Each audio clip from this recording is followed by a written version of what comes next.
In the long run, stocks can be a money machine for patient investors, but in the short term, there can be volatility. And when volatility comes, investors often turn to various sources for clues as to which direction stocks will head. And one of the recent rages is to literally follow the money, that is, the money supply.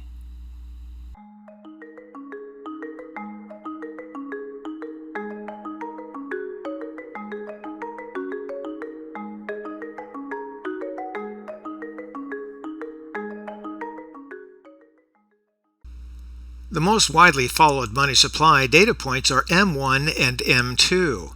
M1 is essentially cash and coins in circulation along with demand deposits in checking accounts.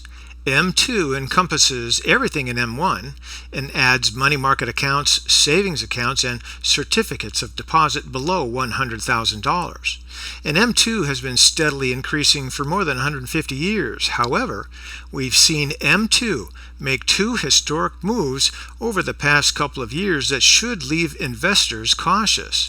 First, the M2 money supply recently expanded by over 20% on a year-over-year basis.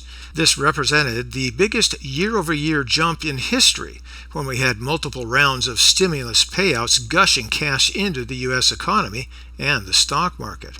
However, since peaking at nearly $22 trillion, M2 has declined to about $21 trillion. And one way to look at this is we are just reverting to the mean.